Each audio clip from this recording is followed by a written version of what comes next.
Hello everyone, this is Lloyds, studying ICT in Rangsit University of International College. Today I'm arriving here to help other students in Rangsit University to develop their English skills. And I'm from Burma and I'm working as a project officer over a year in it and geography.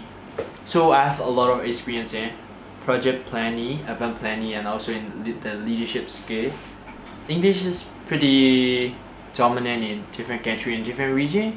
If you know English very well, you can have access of brand new information and also technology.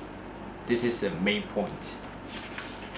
For a bachelor degree level student, English is a master language because they have a large and huge opportunity door for them if they know English very well and you're ready to knock them, and a lot of opportunity are in front of you.